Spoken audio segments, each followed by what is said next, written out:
ഏറ്റവും അവസാനം കുറ്റസമ്മതം നടത്തും പോലെ വൈദ്യുതി മന്ത്രി സണ്ണി ജോസഫ് സ്വന്തം അളിയനെ രാജിവെച്ചൊഴിപ്പിച്ചിരിക്കുകയാണ്.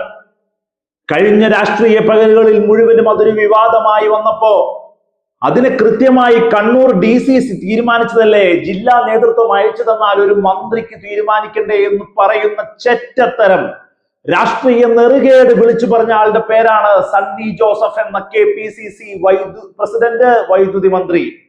നോക്കൂ, നിങ്ങൾ DCCയെ ഇൻഫ്ലുവൻസ് ചെയ്യാൻ പറ്റാത്ത ആളാണോ KPCC പ്രസിഡന്റ്? 100% DCCയെ കൊണ്ട് ആ തീരുമാനം എടുപ്പിച്ചതാണ് സണ്ണി ജോസഫ്.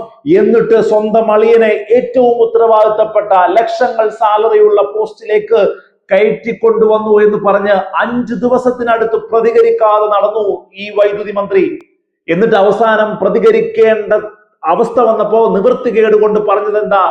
കറകളഞ്ഞ രാഷ്ട്രീയ നേതാവാണ്, പഞ്ചായത്ത് പ്രസിഡന്റായി വർക്ക് ചെയ്തിട്ടുണ്ട്, എന്റെ തെരഞ്ഞെടുപ്പിന്റെ മുഴുവൻ ഉത്തരവാദിത്വവും ഏറ്റെടുത്ത ആളാണെന്ന്. താങ്കളുടെ തെരഞ്ഞെടുപ്പിന്റെ ഉത്തരവാദിത്വം ഏറ്റെടുത്തു എന്നുള്ളത് കൊണ്ട് നികുതിപ്പണം കൊണ്ട് സാലറി മേടിക്കുന്ന ഉത്തരവാദിത്തപ്പെട്ട ഒരു പോസ്റ്റിലേക്ക് താങ്കൾക്ക് നല്ല പ്രവർത്തനങ്ങൾ ചെയ്തു, താങ്കളുടെ അളിയൻ എന്നുള്ള ഒരൊറ്റ കാരണം കൊണ്ട് കയറ്റിയെന്ന് പ്രതിഷ്ഠിക്കാമെന്ന് ചിന്തിച്ചു പോയെടുത്താണ്. നോക്കൂ നിങ്ങൾ, പാളയത്തിൽ പട പോലും ഉണ്ടായി എന്നുള്ളതാണ്. സണ്ണി ജോസഫ് എന്ന് പറയുന്ന വൈദ്യുതി മന്ത്രിയുടെ നിലപാടില്ലായ്മയാണ് രാഷ്ട്രീയ പകലുകളിൽ വെളിച്ചത്ത് വന്നതും. ഇന്നത് അഴിഞ്ഞു വീണ് അതിന് വലിയ തീരുമാനത്തിലേക്ക് പോകേണ്ടി വന്നു. മുരളീധരൻ എന്ന കോൺഗ്രസ് നേതാവ് നിലപാട് മുഖം നോക്കാതെ പറയുന്നയാൾ എന്താ പറഞ്ഞേ? ഒരു കാര്യവുമില്ല, സണ്ണി എന്തെങ്കിലുമൊക്കെ കണ്ടിട്ടുണ്ടാവും, സണ്ണി ജോസഫ് നല്ല രീതിക്കായിരിക്കും അത് തീരുമാനിച്ചത്, പക്ഷെ ബന്ധുക്കളെ നിയമിക്കുന്നത് തെറ്റു തന്നെയാണ്, തെറ്റല്ലാതാവില്ല എന്ന് പറഞ്ഞതും നമ്മൾ കേട്ടതാണ്.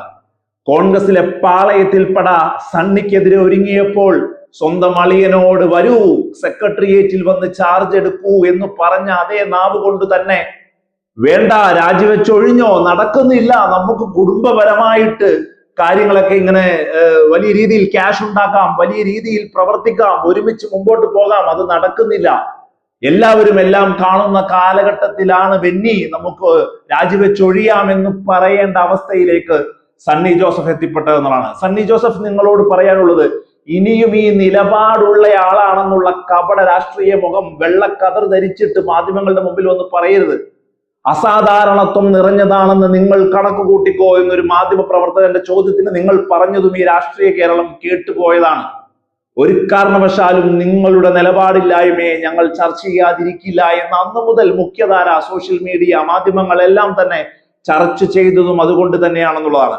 ഈ സണ്ണി ജോസഫ് എന്തുമാത്രം അധപ്പതനത്തിലാണുള്ളതെന്ന് നോക്കൂ നിങ്ങൾ. വൈദ്യുതി ബോർഡിന് വലിയ രീതിയിലുള്ള പ്രതിസന്ധി ഘട്ടമാണ്, എല്ലാവരും കരുതിയിരിക്കണമെന്ന് ജനങ്ങൾക്ക് മുന്നറിയിപ്പ് കൊടുത്തുകൊണ്ട് തന്നെ അസാധാരണ പ്രവർത്തന മികവോടെ ആ വകുപ്പിനെ മുന്നോട്ട് കൊണ്ടുപോകാൻ കഴിയുമെന്നുള്ള പ്രതീക്ഷയും ജനങ്ങൾക്ക് നൽകാത്ത വൈദ്യുതി മന്ത്രിയാണ് തിരക്കിട്ട് എന്തോ നടത്തിയതുപോലെ സ്വന്തം അളിയനെ കയറ്റി ഉത്തരവാദിത്തപ്പെട്ട പോസ്റ്റിൽ പ്രതിഷ്ഠിച്ചത് എന്നുള്ളത്.